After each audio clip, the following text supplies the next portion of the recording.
Hey guys, welcome to my channel. I hope you're all doing very well. So I just saw Shazam. Let's talk about it. Shazam is directed by David S. Sandberg, who also directed Lights Out and Annabelle Creation.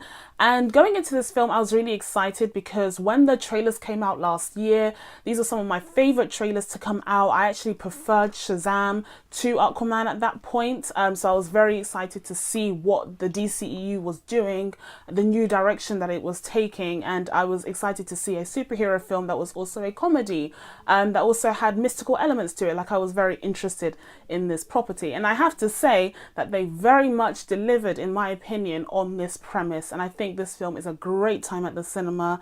It's very funny, it's very enjoyable, and we're going to get into all of the aspects that I liked, that I disliked in this review. This review won't really be a review, it will be more of a discussion of the film, including spoilers, because this is like 50 years after the film came out and a bunch of people have already reviewed the film. So for me, it's just about discussing it and talking about it and digesting it. So without further ado, let's get into that. The first thing that I want to say is just how amazing Zachary Levi is in this film. I wasn't very familiar with his work. I know that he is one of the Warriors 3 in the Thor franchise, but he never really stood out to me, and that's not his fault. He wasn't really given much to do with.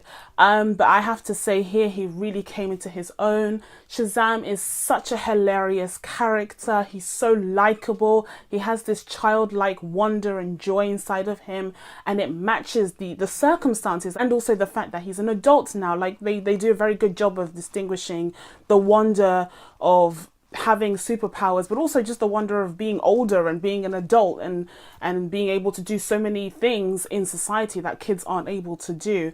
I really love that aspect of the character. No qualms about Zachary Levi as Shazam, and even though I'm happy that the DCEU is going in a different direction in terms of creating very independent films that just exist in their own space, like the classic comic books movies used to be before the Avengers came along, I do think I would very much like to see him interact with Aquaman, with Wonder Woman, because he's just such an electric character. The only thing that I will say about Shazam is that I don't quite think that the character of Shazam matched up with Billy Batson. I think the way that Billy Batson was portrayed was slightly more world-weary and pessimistic, with good reason. It all makes sense in the context of the story. You know, he's been passed around from foster home to foster home. He's looking for his mother, and that's just his main priority in life, and he's just so disappointed all the time by the lack of leads to where she could be. It's kind of given him this pessimism and this negative outlook on life. But when he turns into Shazam, he's a completely different character, and to some extent I think it works because obviously you've become a superhero, you're going to change your personality. But there are moments where there could have been more coordination between Zachary Levi and the actor who plays Billy Batson, because there is a bit of a disconnect there. Otherwise, I really enjoyed the portrayal of Shazam, and I also enjoyed Billy Batson as a character. Jack Dylan Grazer as Freddy was incredible in this film as well. I think he's one of my favorite characters aside from Shazam. His self-deprecating humor makes him so relatable and so likable. He demands that people look past his disability and see him for who he truly is, which is someone who's so passionate and so smart and loyal. I think that's an amazing attribute to the character. I think his friendship with Billy Batson is what really grounds the film, and the best parts of the film are when they're just talking to one another and exploring the different superpowers that Shazam has. And when you consider the fact that Billy kind of just fell into being Shazam, you definitely get the sense that Freddy would have made the most out of those powers and really taken the opportunity with both hands. And that's what makes the ending with every single sibling getting those superpowers even better, because you know that they really appreciate it, especially in the case of Freddy. So speaking of the foster siblings, I really enjoyed this aspect of the story. I wasn't very familiar with the story of Shazam, and I was so happy to see such an underrepresented group being represented in this film and their stories being explored. Billy is a kid who has run away from countless foster homes, and he gets up to trouble, he gets up to no good. He's not a perfect kid, but it's about who he is on the inside and deep down that gives him the qualities of being the perfect champion. The fact that they explore the dynamics within a group home, something that we don't usually see in cinema in general, let alone within this genre, is amazing, because now we're seeing different types of stories being told within the comic book movie genre. Having said that, not all of the siblings are given equal attention. I thought that Darla, who's played by the adorable Faith Herman, she was amazing in this film. Her desire to have another big brother and to be a really good younger sister to him was so amazing, and it just made her so endearing. I really loved the dynamics between Darla and Freddie. I think they were just so genuine together. The whole family felt real. The parents were incredible. It was so nice to see just loving, caring adult figures in these comic book movies. I would say that out of the characters who were highlighted, Mary stood out to me the least. I just think she was a very plain Jane character.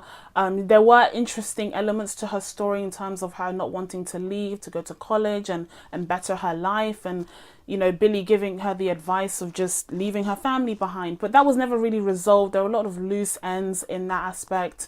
And I didn't quite like the introduction of a love story between Billy and Mary, particularly because Billy was in Shazam form when he was speaking to her.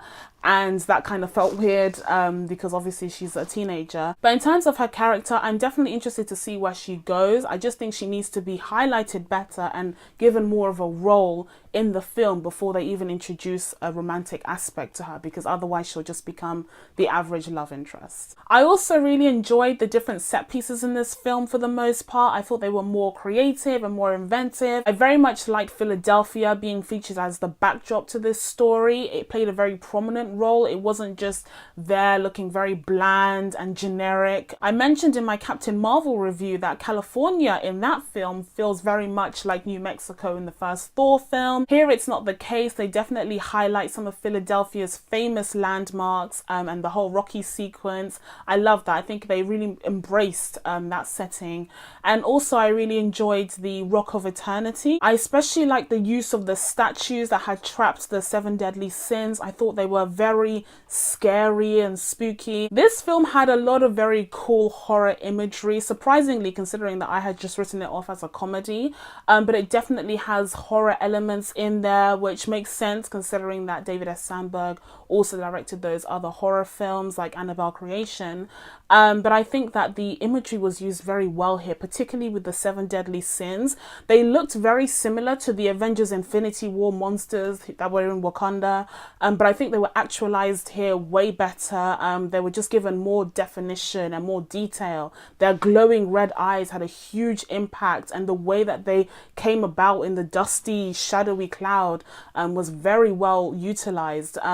And I think the way that the camera just didn't shy away from them, it really let them sink into our vision and made us feel, you know, intimidated and scared by them. The sequence in the boardroom I thought was absolutely spectacular, with Dr. Shavana reuniting with his family once again, but this time in a completely different headspace and position. And then you have the 7 deadly sins just coming in and creating destruction, but the destruction is cut away and you just see in the perspective of the translucent screen, and it just creates that horrible imagery that was so effective. You don't want to see the blood and gore because it's a 12 or PG-13 film, but at the same time cutting away to another scene would be played out. So here the director was able to use some ingenuity and create a very visually inspiring sequence where we don't really see what's happening. All we can see is just the shadows and the silhouettes of the people being affected. Speaking of Dr. Shavana, Mark Strong is amazing in this film. I really like the fact that this film starts off with the villain's story.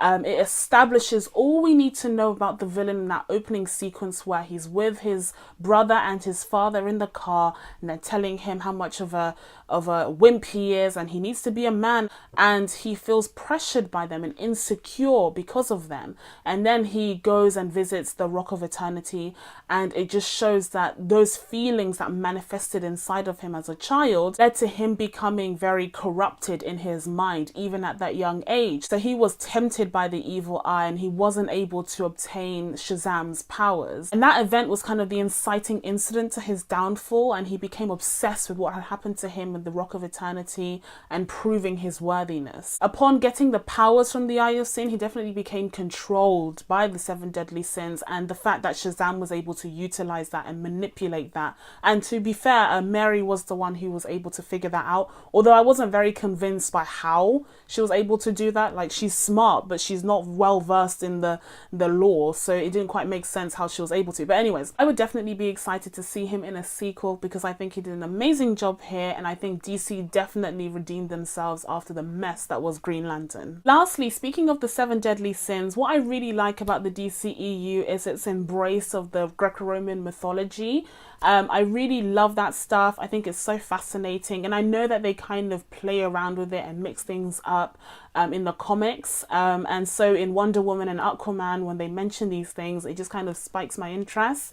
And I definitely think it was a very interesting concept to have the 7 deadly sins in this film. But I will say that in terms of the way it was actualized and how they were represented, they weren't quite defined enough. I wish they would have really played up on the aspects of them being, you know, the 7 deadly sins and really affecting the world or their environment in specific ways. Perhaps making people feel the sins that they actually represent, I think, would have been a more effective way of demonstrating their powers.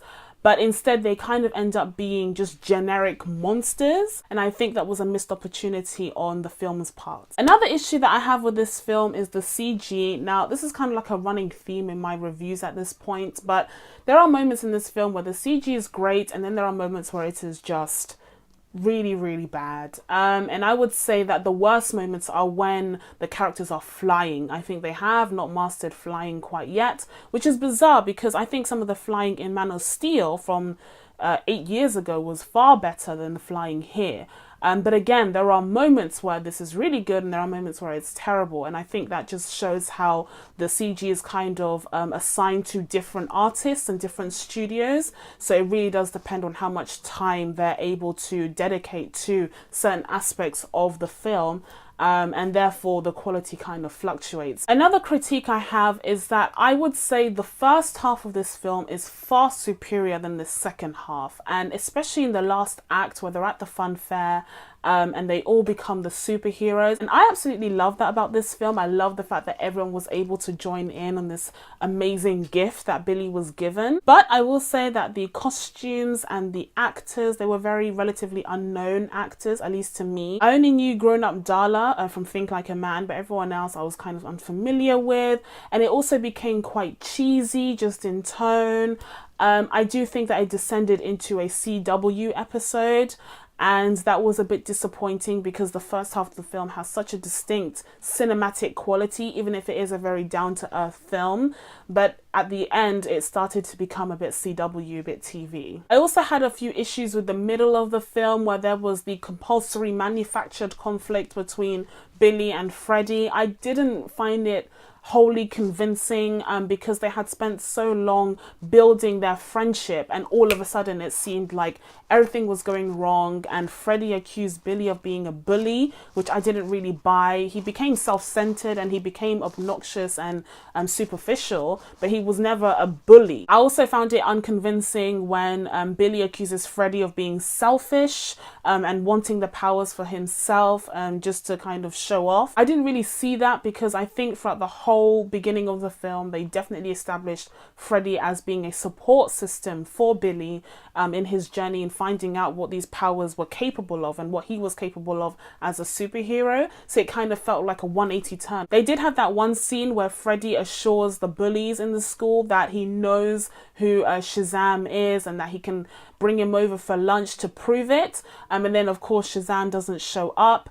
But I don't think that was enough for Freddie to have been established as someone who's selfish. And I don't think that was enough for Billy to have been established as a bully.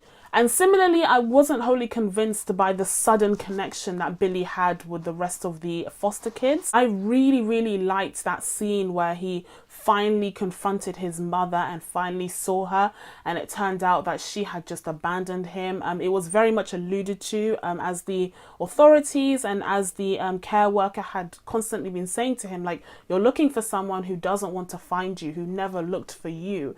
And so that was a kind of hint as to how the mother had felt about him, but just seeing him react to that reality and that truth was so heartbreaking, and again so unique to this film, because there's no other film that kind of deals with that specific relationship, and I really enjoyed the drama aspect to it. I wasn't wholly convinced by Billy's automatic switch from being dedicated to finding his mother to being dedicated to his brand new family. I think by the time that Billy comes to terms with his situation, they are immediately thrust into the action sequences and the third act battle with Dr. Shavana, and the relationship between Billy and the other foster kids isn't really delved into deep enough to justify the big family reunion when they all become superheroes. So overall, I would say that a lot of its downfalls are definitely overshadowed by the positives in this film, and I'm going to give Shazam an 8 out of 10. That's it from me. Now that I told you guys what I thought of Shazam, it's time for you guys to let me know what your thoughts were down in the comments below. Please be sure to subscribe to my channel so you can catch any new videos coming up. Thank you guys so much for watching. I really appreciate it, and I will see you in the next one. Bye!